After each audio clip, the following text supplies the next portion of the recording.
नमस्कार, स्वागत है आप सभी का न्यूज इंडिया में और आपके साथ मैं हूं आयुषी नेगी। लॉकडाउन के बाद भी कोरोना का संक्रमण की रफ्तार जारी है। देश में कोरोना पॉजिटिव मामलों की संख्या 24,000 के पार पहुंच गई है। तो वहीं अब तक 775 लोगों की मौत हो चुकी है।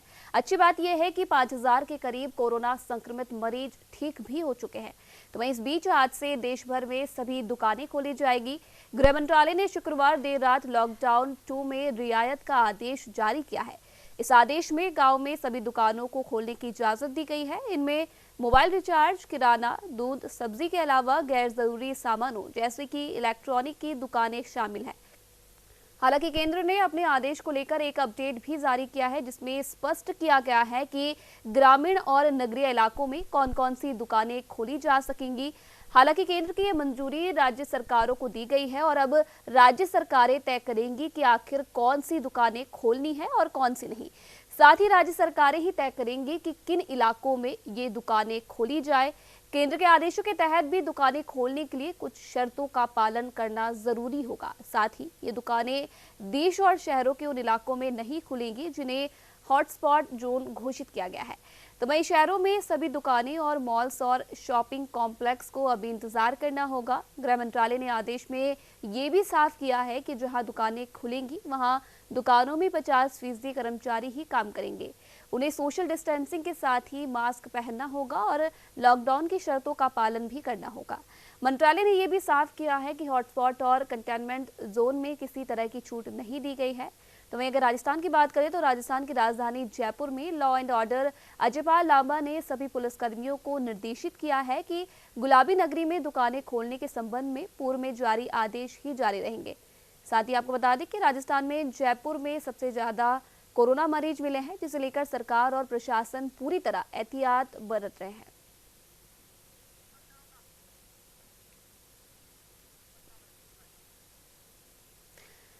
तो लॉकडाउन के बीच कुछ दुकानों को खोलने की रियायत आज केंद्र सरकार ने दी है, लेकिन क्या कुछ गुलाबी नगरी का हालत है इसे जानने के लिए ज्यादा दीपक चावला हमारे साथ जयपुर से जुड़ चुके हैं, संवाददाता। दीपक, जिस तरीके से आज रियायत यहां पर दी गई है केंद्र सरकार के द्वारा, लेकिन आखिरी फैसला यहां पर राज्य सरकार के हाथ में होगा, तो किस तरीके से अभी सुबह से हालात देखने को मिल रहे हैं? दुकानें खोली गई हैं तो किस तरीके से वहां पर मॉनिटरिंग की जा रही है? बिल्कुल आयुषी, केंद्र सरकार ने देर रात ही आदेश जारी कर दिया था। इसको कह सकते हो कि मॉडिफाइड लॉकडाउन है। और पहले से जो जरूरतमंद दुकानें थी, चाहे आप किराने की दुकान कह सकते हो, मेडिकल शॉप कह सकते हो, और इसके अलावा जो भी जरूरतमंद से जुड़े जो दुकान है वो खुले रहने की इजाजत दी गई थी। और इसके अलावा भी कुछ दुकानें जो है नगर निगम और नगर पालिका के दायरे में आते हैं और घर के जो रिहायशी जो इलाके होते हैं ठीक आसपास जो दुकानें होती है उन्हें खोल सकते हैं। इस तरह से केंद्र सरकार ने एक आदेश निकाला था। हालांकि इसमें ये भी कहा गया है कि अभी फिलहाल जो है जो मार्केट होते हैं, बड़े जो मार्केट होते हैं और जो मॉल होते हैं वो अभी भी नहीं खुलेंगे। इस तरह का आदेश निकाला। इस आदेश में और पुराने आदेश में ज्यादा विशेष फर्क नहीं है, लेकिन फिर भी हाँ, कुछ और दुकानें जो भी घर के ठीक आसपास होती है, चाहे वो मोबाइल की शॉप हो सकती है या कोई भी अन्य शॉप हो सकती है। लेकिन इसमें विशेष बात यह है कि जो चाय की दुकानें होती है वो इसमें बिल्कुल भी इन्वॉल्व नहीं है, क्योंकि चाय की दुकान में काफी ज्यादा भीड़ लगी होती है। लेकिन फिर भी ये केंद्र सरकार के आदेश है, केंद्र सरकार ने अपने हिसाब से मॉनिटरिंग करके आदेश लागू करा है। लेकिन फिर भी मैं बता रहा हूँ कि राज्य सरकार में अभी इसको लेकर जो है एक मंथन किया जाएगा। जो लॉ एंड ऑर्डर से जुड़ी स्थिति है और प्रशासन है और एसीएस है और जो सीएम जो सेक्रेटरी होते हैं वो सब इस पूरे मामले में मॉनिटरिंग करेंगे, मीटिंग करेंगे और उसके बाद ही इस आदेश को संभवतः जो है आदेश राजस्थान में लागू किया जाएगा। फिलहाल अभी तक जो समय है 12 बज चुके हैं, अभी तक ऐसा कोई भी आदेश जयपुर के अंदर, राजस्थान के अंदर मान्य नहीं है। आज राजधानी जयपुर में भी जो law and order additional commissioner Ajaypal Lamba है, उन्होंने भी बिल्कुल क्लियर कर दिया है कि जो दुकानें पहले से खुल रही थी केवल उन्हीं को ही खोला जाएगा। पहले से दुकान खुल रही थी वो वही दुकानें हैं, मेडिकल की दुकान है, किराने की दुकान है, ज्यादा तो यही दुकान है, बस यही खुली है। और इसके अलावा कोई भी दुकान, चाहे वो मोबाइल की हो, चाहे वो कोई सी भी दुकान हो, वो अभी फिलहाल राजधानी जयपुर में नहीं खुलेगी। यानी कि कह सकते हो कि केंद्र ने जो आदेश निकाले थे फिलहाल उसको जयपुर में और राज्य सरकार में नहीं माना गया है। राज्य सरकार अपने हिसाब से अपनी जो है क्षेत्र की लॉ एंड ऑर्डर की स्थिति देखेगी, अपने हॉटस्पॉट जो जोन है उसकी स्थिति को देखेगी और उसके बाद ही संभवतः ये आदेश लागू किया जा सकता है। फिलहाल ऐसी कोई भी आदेश जो है राजधानी जयपुर में नहीं माना गया। जो पहले से जो दुकानें थी जो पहले खुली हुई थी वही दुकानें खुली रहेगी। लेकिन दीपक, राजस्थान के लिए चैलेंजिंग इसलिए भी हो जाता है क्योंकि जिस तरीके से आंकड़े बहुत तेजी से बढ़ रहे हैं। अगर जयपुर की मैं बात करूं तो काफी तेजी से यहाँ पर आंकड़े बढ़ रहे हैं। 700 के पार ये आंकड़ा पहुंच चुका है सिर्फ राजधानी जयपुर में, और बाकी इलाकों की बात करूं तो वहां भी काफी तेजी से बढ़ रहे हैं। लेकिन जिस तरीके से हमने देखा था कि पहले लॉकडाउन यहाँ पर जारी हुआ था, उसके बाद मॉडिफाइड लॉकडाउन यहाँ पर जारी हुआ था और उसका यहाँ पर उल्लंघन किया जा रहा था। अगर राज्य सरकार यहाँ पर मंजूरी दे देती है तो काफी चैलेंजिंग यहाँ पर प्रशासन के लिए भी होने वाला है।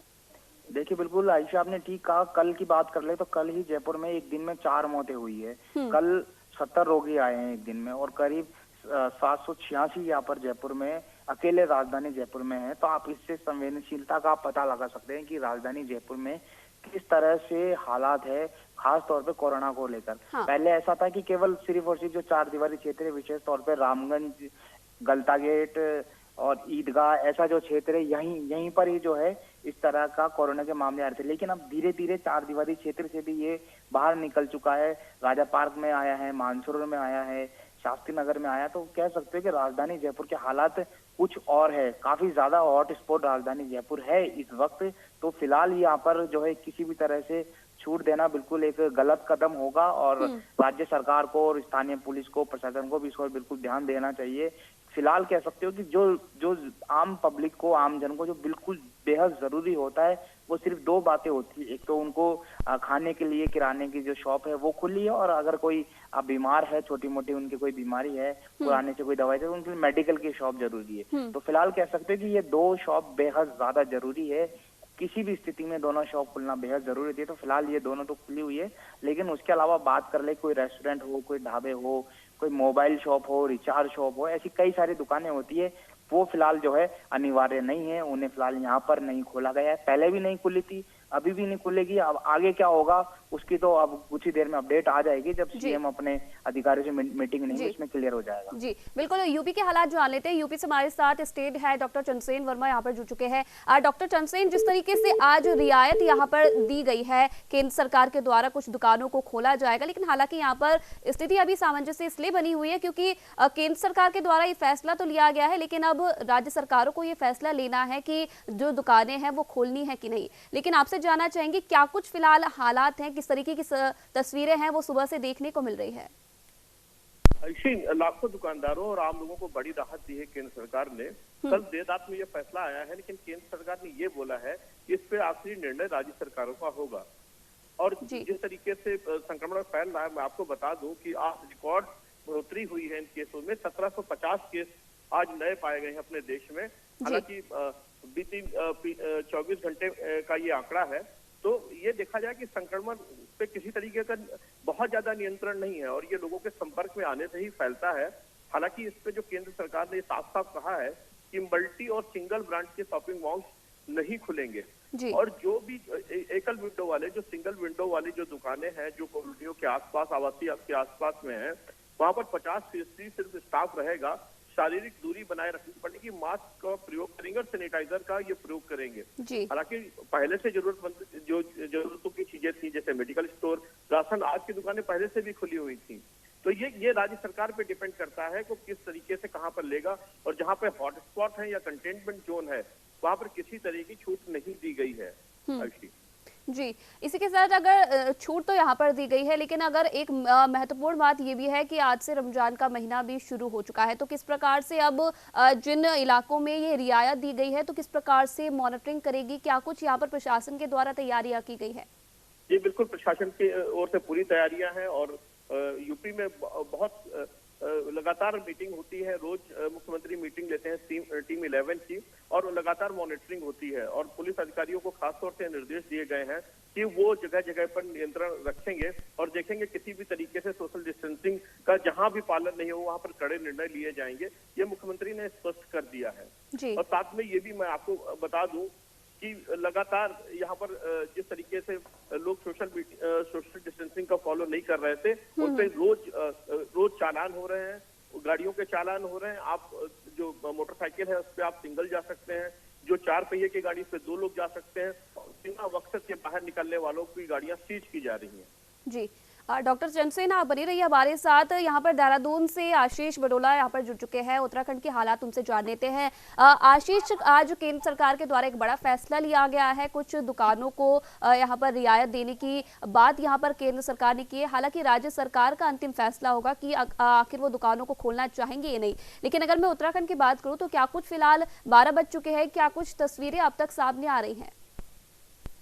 जी बिल्कुल, मुख्यमंत्री त्रिवेंद्र सिंह रावत पहले ही स्पष्ट कर चुके थे कुछ दिनों पहले ही कि राज्य में करीब 194 उद्योग व्यापारों को शुरू किया जाएगा, जिससे कहीं ना कहीं जो आर्थिकी गिर रही है लॉकडाउन की वजह से या जरूरतमंद लोगों का रोजगार दूर हो रहा है, वो कहीं ना कहीं पटरी पर आ सके। क्योंकि समय समय जैसे जैसे उद्योग व्यापार को खोला जाएगा तो उसी हिसाब से उनके बीच सोशल डिस्टेंसिंग और जो स्वास्थ्य विभाग की गाइडलाइन है, WHO की गाइडलाइन है, उसको ध्यान में रखते हुए इसी तरह सूबे में हर जिले के में जहाँ जरूरी है वहाँ उद्योग व्यापार, चाहे वो छोटे उद्योग हों या शिक्षक हों, उनको तरजीह दी जाएगी, उनको छूट दी जाएगी, वो अपने काम कर सकें। और धीरे धीरे जो है आर्थिकी पर जो व्यक्ति हैं, व्यापारी हैं, उनकी आर्थिकी पटरी पर है तो राज्य भी धीरे धीरे उसको पटरी पर बढ़ेगा। समय के साथ साथ जैसे जैसे कोरोना का कहर कम होता चला जाएगा तो वापस जो आर्थिकी है, जो व्यापार काम धंधे हैं, छोटे मध्यम व्यापारी हैं, लघु व्यापारी हैं, वो भी समय अपने काम पर जुट जाएंगे और फिर से वही पुराना माहौल एक तरह से फिर हमें देखने को मिलेगा। जी आयुषी जी, अगर मैं बात करूं प्रदेश की तो कम से कम वहां पर बहुत कम संख्या फिलहाल, अगर और राज्यों के मुकाबले अगर मैं इसका आकलन करूं तो बहुत कम संख्या में कोरोना संक्रमित मरीजों की संख्या है, लेकिन फिर भी कहीं ना कहीं अहम हो जाता है। लेकिन जानना चाहूंगी, अगर दुकानें खुलती हैं तो किस प्रकार से यहाँ पर प्रशासन ने तैयारी कर रखी है, सरकार ने तैयारी कर रखी है? क्योंकि 3 मई में अभी काफी समय है, 8 दिन बाकी हैं और लगातार यहाँ पर यह भी माना जा रहा है कि धीरे धीरे इसकी शुरुआत सरकार कर रही है। तो किस प्रकार से सरकार तैयारी कर रही है अगर आज के मुकाबले में बात करूं तो? बिल्कुल आयुषी, आपने जो सवाल पूछा है वो तारीफ काबिल है और कहीं ना कहीं ये जो जब सरकार इस तरह के निर्णय लेगी तो ये सरकार के लिए तो सबसे बड़ी चुनौती है ही, लेकिन प्रशासन और पुलिस के लिए, चाहे हमारा प्रशासनिक अमला हो या पुलिस का, इनके लिए एक अग्नि परीक्षा है। क्योंकि इन हालातों में ही आपको अपनी बुद्धि जीविका का परिचय देना होता है। आपको एक तरफ जो सरकार का आदेश है उसे भी पालन करना होगा, साथ साथ जो आम जनता है, व्यापारी वर्ग है, उसके साथ भी सामंजस्य बिठाना होगा। और ऐसे मौके पर आपको वो निर्णय लेने होते हैं जिनके लिए आपके पास समय कम होता है। त्वरित निर्णय लेने होंगे और ऐसे निर्णय लेने होंगे जिनका सकारात्मक परिणाम सामने निकल कर आ सके। तो प्रशासन के लिए सबसे बड़ी चुनौती इस टाइम मैं कहूंगा कि यह अग्नि परीक्षा प्रशासन के लिए कि वो सारे माहौल को अपने आप में अपने क्षेत्र में रखते हुए, अपने दायरे में रखते हुए और उनको काम करने की इजाजत भी दें और उन पर निगरानी भी रखें और जो उद्योग व्यापार है वो आगे भी बढ़े और कहीं ना कहीं धीरे धीरे ये जो माहौल है वो एक सकारात्मक माहौल में तब्दील हो। इसके लिए प्रशासन को ही पुरजोर तरीके से काम करना होगा, गंभीरता से हर जगह ध्यान देने की जरूरत होगी। जी, यहाँ पर डॉक्टर चंद्रसेन भी लगातार जुड़े हुए हैं यूपी से। डॉक्टर चंद्रसेन, रमजान के महीने की शुरुआत हो चुकी है, रोजों का दिन है, तो कहीं ना कहीं सामान की कमी भी यहाँ पर खलती है और हॉटस्पॉट लगातार लखनऊ में भी बने हुए हैं और लगातार संख्या बढ़ती जा रही है। तो आज ग्रीन जोन वाली दुकानों को तो यहाँ पर रियायत दी गई है, लेकिन जिस तरीके से हॉटस्पॉट वाले इलाकों को अभी फिलहाल बंद रखा गया है, तो वहां पर किस प्रकार से सामान उपलब्ध करवाया जाएगा, क्योंकि रमजान का महीना भी जारी है?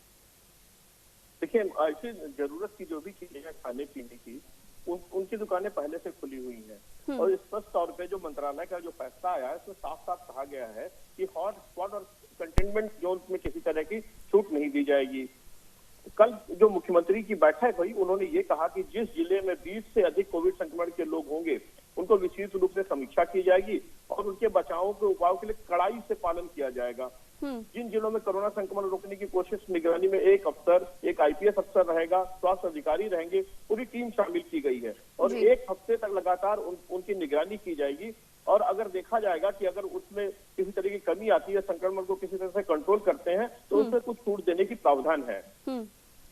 जी, दीपक यहाँ पर हमारे साथ जुड़े हुए जयपुर से। दीपक, अगर हॉटस्पॉट इलाकों की बात करूं तो रामगंज फिलहाल जयपुर में हॉटस्पॉट बना हुआ है और मुस्लिम बहुल्य इलाका ये माना जाता है। रमजान का महीना भी शुरू हो चुका है। अगर बात करूं जो जरूरी सामान है, अगर ऐसे में जो ग्रीन जोन में दुकानें हैं उनको तो खोलने की रियायत यहाँ पर दी गई है, लेकिन हॉटस्पॉट वाले इलाकों को फिलहाल अभी तक बंद रखा गया है। तो किस प्रकार से लोगों को सामान पहुंचाया जाएगा अगर राज्य सरकार जो केंद्र सरकार है उसके फैसले में हामी भरती है, तो किस प्रकार से यहाँ पर सामान पहुंचाया जाएगा, जानना चाहूंगी आपसे।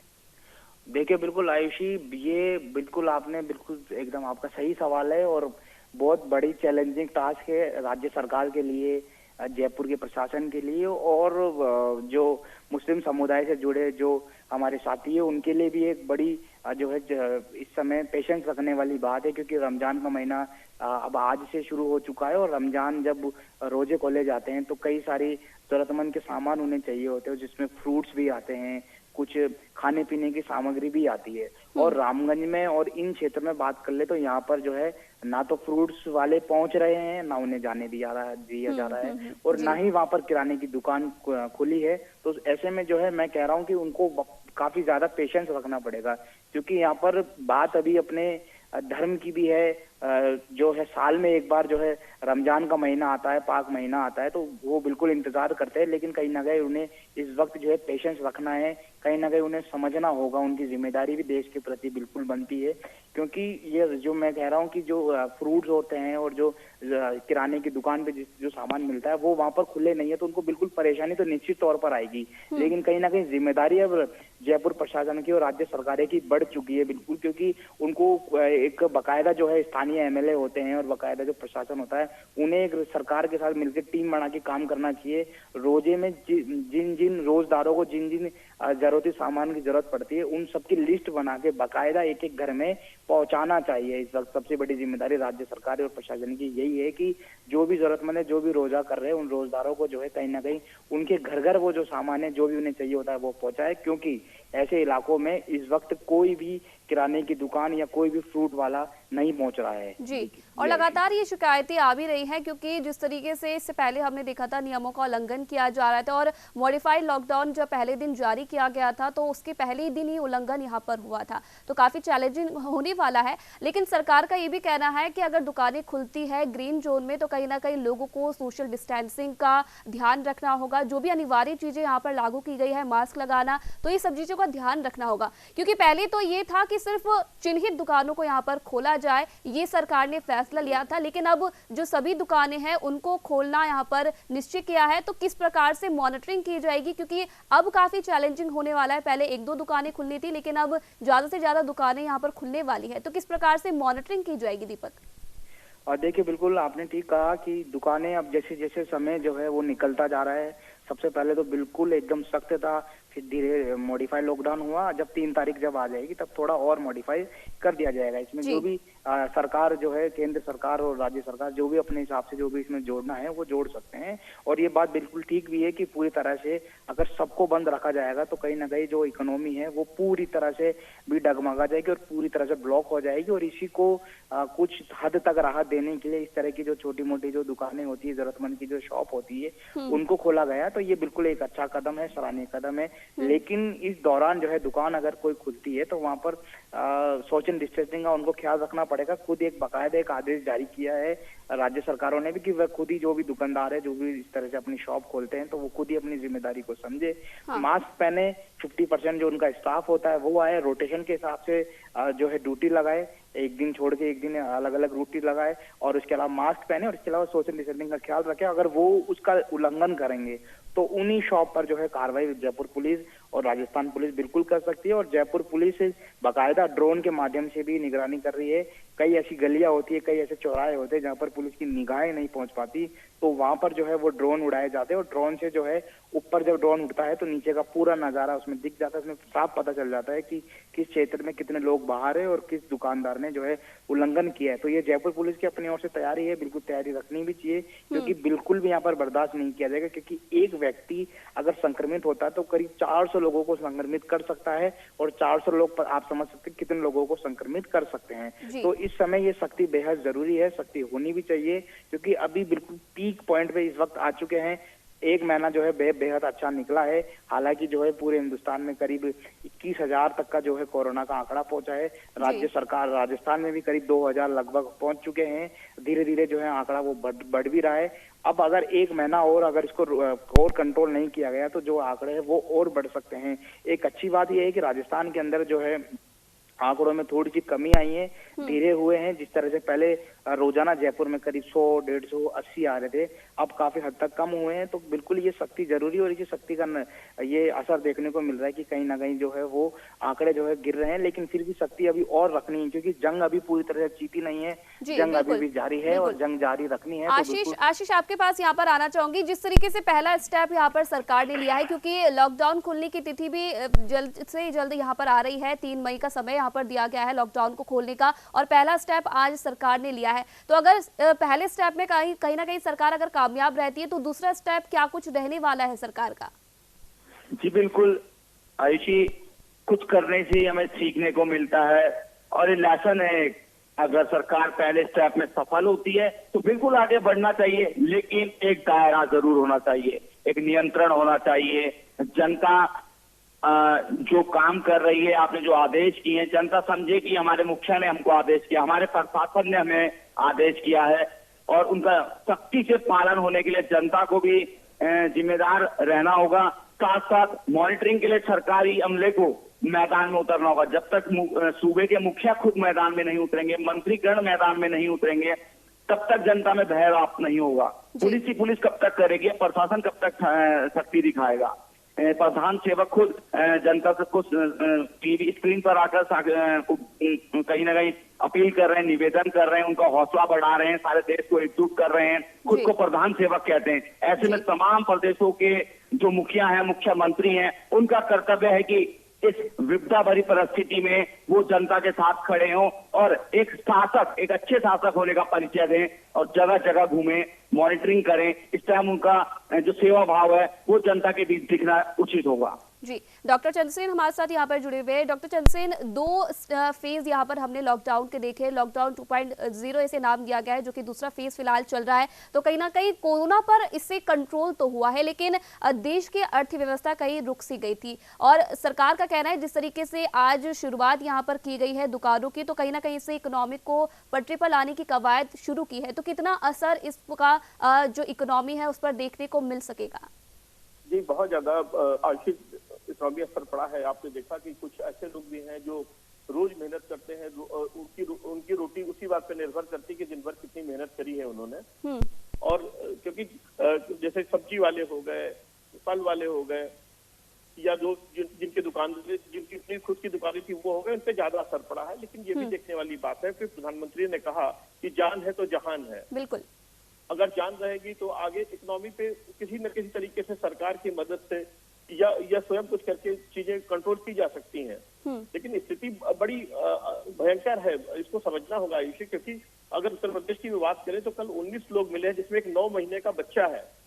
संक्रमण बहुत तेजी से फैल रहा है, इसको नियंत्रण रखना पड़ेगा। अगर हम सिर्फ सरकार की ओर देखेंगे, लेकिन सरकार इसमें क्या कर सकती है? सरकार सिर्फ इसमें कंट्रोल कर सकती है, आपको सारी सुविधाएं प्रोवाइड कर सकती है। लेकिन प्रधानमंत्री ने जैसे कहा कि कोरोना एक ऐसा वायरस है जो खुद आपके घर चल के नहीं आएगा, उसको आप लेकर के आएंगे। आप जब घर के बाहर निकलेंगे तो उस संक्रमण को लेकर के अपने आएंगे, जो आपके परिवार को, आपके बच्चों को और आपके समाज को वो संक्रमित करेगा। तो हमें इस बात का नियंत्रण रखना पड़ेगा। हालांकि जो केंद्र सरकार की ओर से कल स्पष्ट आदेश, उसमें साफ साफ ये कहा गया है कि आप सारी सोशल डिस्टेंसिंग का फॉलो करेंगे, मास्क लगाएंगे, शारीरिक दूरियों का पालन करेंगे। लेकिन हमें खुद भी इस बात का ध्यान रखना होगा कि जब जरूरत पड़े तभी हम घर से निकलें। और एक बात मैं और भी बताना चाहूंगा कि जैसे कि रमजान का महीना शुरू हो गया है, रोजा शुरू हो गया है, तो अभी इसी की बात है, नवरात्रि भी शुरू हुई थी। नवरात्रि में लोगों ने घर के अंदर हवन किए, घर के अंदर अपने व्रत रखे और सारे सामान इकट्ठा करके आराम से घर के अंदर एक जगह बैठ के उन्होंने पूजा करी है। तो यहाँ पर इस समुदाय को भी नियंत्रण रखना पड़ेगा कि सड़कों पे नहीं आना है, देर रात तक मजमा और हुजूम नहीं लगाना है। क्योंकि ये जो संक्रमण है ये किसी जाति बिरादरी या किसी धर्म को देख करके नहीं आता है। ये हर इंसान पे आएगा जो सोशल डिस्टेंसिंग का फॉलो नहीं करेंगे, जो भीड़ में रहेंगे, जो लोगों के संपर्क में रहेंगे। तो मैं अपने चैनल के माध्यम से ये भी लोगों से निवेदन करना चाहता हूँ कि स्थिति बहुत खतरनाक है इस समय देश की, और उस संक्रमण को देखते हुए सोशल डिस्टेंसिंग का फॉलो करें, सड़कों पर ना उतरे, एक साथ में सामूहिक रूप से नमाज न पढ़ें, घर में नमाज पढ़ें और कोशिश करें कि वक्त बहुत जरूरी हो तभी घर से बाहर निकले, ये तो घर में रह करके ही रोजा और जितनी भी इबादतें हो घर के अंदर ही होनी चाहिए। जी बिल्कुल, काफी स्थिति काफी नाजुक यहाँ पर बनी हुई है, ज्यादा से ज्यादा लोगों को भी इस चीज का ध्यान देना होगा, ये हमारे हाथों में है। दीपक, आपसे एक आखिरी सवाल यहाँ पर पूछना चाहूंगी, आज जो छोटी दुकानें हैं उनको फिलहाल रियायत यहाँ पर दी गई है, लेकिन जो शॉपिंग मॉल्स है और कॉम्प्लेक्स है उन्हें कोई भी रियायत नहीं दी गई है। अगर सरकार आज इस जो स्टेप यहाँ पर लिया गया है उसमें कामयाब हो पाती है तो क्या कुछ लगता है जो ये शॉपिंग मॉल्स है, कॉम्प्लेक्स है, क्या इन्हें भी शुरू किया जा सकता है आगे जाकर? जी दीपक, क्या आप तक आवाज आ रही है? लगता है दीपक से संपर्क टूट गया है। आशीष, आपसे सेम सवाल यहाँ पर पूछना चाहूंगी, अगर पहले स्टेप में अगर सरकार कामयाब हो पाती है, क्योंकि अभी तक शॉपिंग मॉल्स और कॉम्प्लेक्स को नहीं खोला गया है, तो क्या कुछ लगता है कब तक इन्हें रियायत मिल पाएगी और कब तक इन्हें चालू किया जा सकता है? आयुषी, मैं आपको स्पष्ट कर दूं, प्रधानमंत्री नरेंद्र मोदी 1 या 2 दिन के भीतर जनता को और राज्यों के मुख्यमंत्रियों से अपील कर सकते हैं कि अब आगे जो स्टेप उठाने हैं वो किस तरह से उठाए जाएं, क्योंकि कोरोना को लेकर अभी ये स्पष्ट तो हो गया है, सरकार को भी अनुमान लग चुका है कि अभी थोड़ा लंबा समय और लगेगा। और इस तरह से अगर देश के कामकाज, प्रमुख उद्योग धंधे ठप रहते हैं तो कहीं ना कहीं ये भी एक बहुत बड़ी चुनौती होगी इनसे उभरना, और कई सालों भी इससे लग सकते हैं। कोरोना एक टाइम तक रहेगा जो उसका टाइम पीरियड होता है, जब तक वो वायरस एक जगह पे रहेगा उसको अपना समय लेना ही है। वो सारे देशों में उसने अपना समय लिया है, चाहे वो अमेरिका हो, चाइना हो, इटली हो, उससे आपको निपटना है तो और मजबूती के साथ उसका सामना करना होगा। सरकार अच्छे से समझ चुकी है कि अब निर्णय लेने ही होंगे, बैठे बैठे नहीं होने वाला, क्योंकि देश की स्वास्थ्य सेवाएं इस तरह की नहीं है कि हम कोरोना को खत्म कर पाए। पूरी दुनिया उसके सामने लचर है, तमाम डॉक्टर्स, वैज्ञानिक रिसर्च करने पे लगे हैं, एंटी वैक्सीन खोजा जा रहा है, लेकिन अभी तक निश्चित तौर पर कोई सफलता नहीं मिली है। कयास जरूर लगाए जा रहे हैं, लेकिन अब उद्योग व्यापार को अगर पटरी पर लाया जाएगा तो आदमी दूसरे कारणों से नहीं मरेगा। मानसिक स्थिति लोगों की कहीं ना कहीं ठीक नहीं है इन दिनों, वो घर में ही है लेकिन मानसिक स्तर बिगड़ चुका है। कई लोग आर्थिक तौर पर खुद को बहुत कमजोर महसूस कर रहे हैं, कईयों के ऊपर करोड़ों और लाखों के लोन हैं। तो इन सभी चीजों को देखा जाए, चाहे मूलभूत जरूरत की चीजें ही देख लीजिए, चाहे वो डॉक्टर से दवाई लानी हो, क्लिनिक जाना हो, हर चीज में दिक्कत है। अब कोई काम आसान नहीं रह गया है।